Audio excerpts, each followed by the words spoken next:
হোটেলের মতো পরোটা খেতে আমরা কিন্তু অনেকেই ভীষণ পছন্দ করি।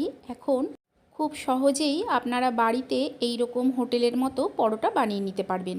নমস্কার, আমি দেবশ্রী। আমার চ্যানেল দেবিজ আলিমেন্টে আপনাদের সবাইকে স্বাগত। আজকে আমি আপনাদের জন্য নিয়ে চলে এসেছি হোটেলের মতো পরোটার রেসিপি। আর কিভাবে বানালে এই পরোটা হবে একদম নরম, সেটাও আজকে আমি আপনাদের বলে দেব।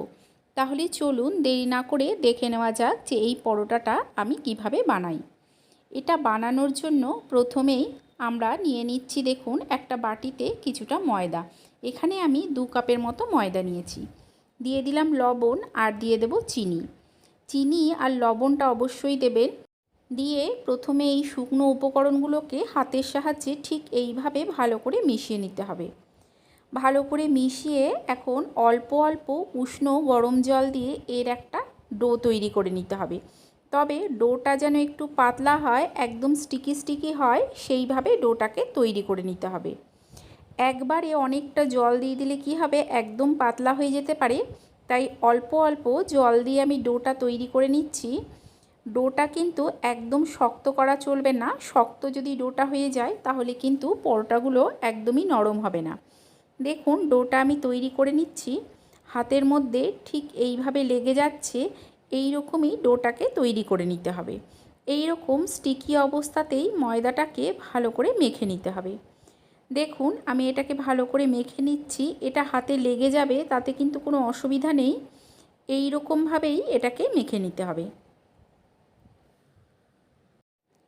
দেখুন, ঠিক এইভাবে ময়দাটাকে 5 মিনিটের মতো আমি মেখে নেব। ময়দাটা দেখুন আমার মাখা হয়ে গেছে। এই রকম হাতে লেগে যাবে, এই রকম অবস্থাতেই ময়দাটাকে ভালো করে ঢেকে রেখে দিতে হবে। ময়দাটাকে ঢেকে আমি আধ ঘন্টার মতো রেখে দেব। আধ ঘন্টা পর আমি আপনাদের দেখাচ্ছি। অল্প অল্প গুঁড়ো ময়দা দিয়ে ময়দাটাকে আরও কিছুটা মেখে নিতে হবে। দেখুন, এখনও কিন্তু হাতে লেগে যাচ্ছে। তবে খুব বেশি কিন্তু শুকনো ময়দা দেওয়া যাবে না। এতে কি হবে, ময়দার ডোটা কিন্তু একদম শক্ত হয়ে যাবে, তখন পরোটাগুলো আর নরম হবে না। অল্প ময়দা দিয়ে দেখুন এটাকে আমি মেখে নিচ্ছি। এতে এর যে স্টিকি ভাবটা, এটা অনেকটাই চলে যাবে। ঠিক এইভাবে অল্প ময়দা দিয়ে এটাকে মেখে নিতে হবে। ময়দাটা এমনভাবে মাখতে হবে যেন এটা নরম থাকে। শক্ত হয়ে গেলে কিন্তু পরোটাগুলো একদমই নরম হবে না।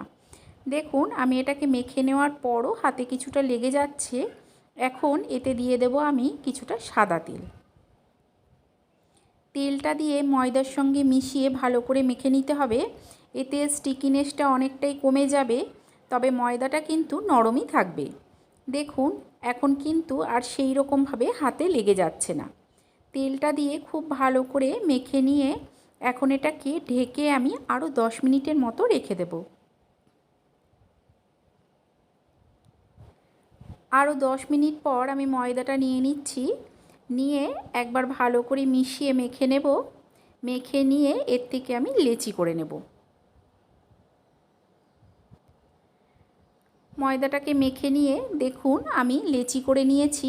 লেচিটা একটু বড়ই করেছি। আর বেশ কিছুটা ময়দা দিয়ে প্রথমে একটু বড় করে বেলে নেব। ঠিক এইভাবে ঘুরিয়ে ঘুরিয়ে এটাকে একটু বড় করে বেলে নিতে হবে। তারপরে এর উপর থেকে অল্প একটু গুঁড়ো ময়দা ছড়িয়ে দেব। এরপরে এটাকে ভাঁজ করে দেব। ভাঁজ করে দিয়ে সাইড থেকে এইভাবে রোল করে নেব। এতে কি হবে, পরোটার মধ্যে একটা লেয়ার তৈরি হবে আর এটা খেতেও ভালো লাগবে। ঠিক এইভাবে লেচিটাকে তৈরি করে নেব। তৈরি করে গোল করে বেলে নেব। একটু মোটা ধরনেরই এই পরোটাগুলো হয়, আর খাওয়ার সময় কিন্তু ভীষণ নরম হয়। দেখুন, ঘুরিয়ে ঘুরিয়ে আমি এই পরোটাটাকে বেলে নিচ্ছি। এইভাবে আমি সব পরোটাগুলোকেই বেলে নেব। অন্যদিকে আমি একটা প্যানে কিছুটা তেল গরম করে নিয়েছি। এর উপরে দিয়ে দিলাম পরোটাটা। পরোটাটাকে দিয়ে মিডিয়াম টু হাই ফ্লেমে পরোটাটাকে ভেজে নিতে হবে। দেখুন উল্টে পাল্টে আমি পরোটাটাকে ভেজে নিচ্ছি। প্রথমেই অনেকটা তেল দিয়ে দিয়েছিলাম বলে আমি আর আলাদা করে উপর থেকে তেল দিচ্ছি না, এই তেলেই উল্টে পাল্টে ভালো করে লাল করে পরোটাটাকে ভেজে নেব। গ্যাসের ফ্লেমটা মিডিয়াম টু হাইতে করে লাল করে পরোটা ভেজে নিলেই তৈরি হয়ে যাবে হোটেলের মতো পরোটা। তাহলে চলুন দেখা হবে আরও একটা নতুন ভিডিও নিয়ে।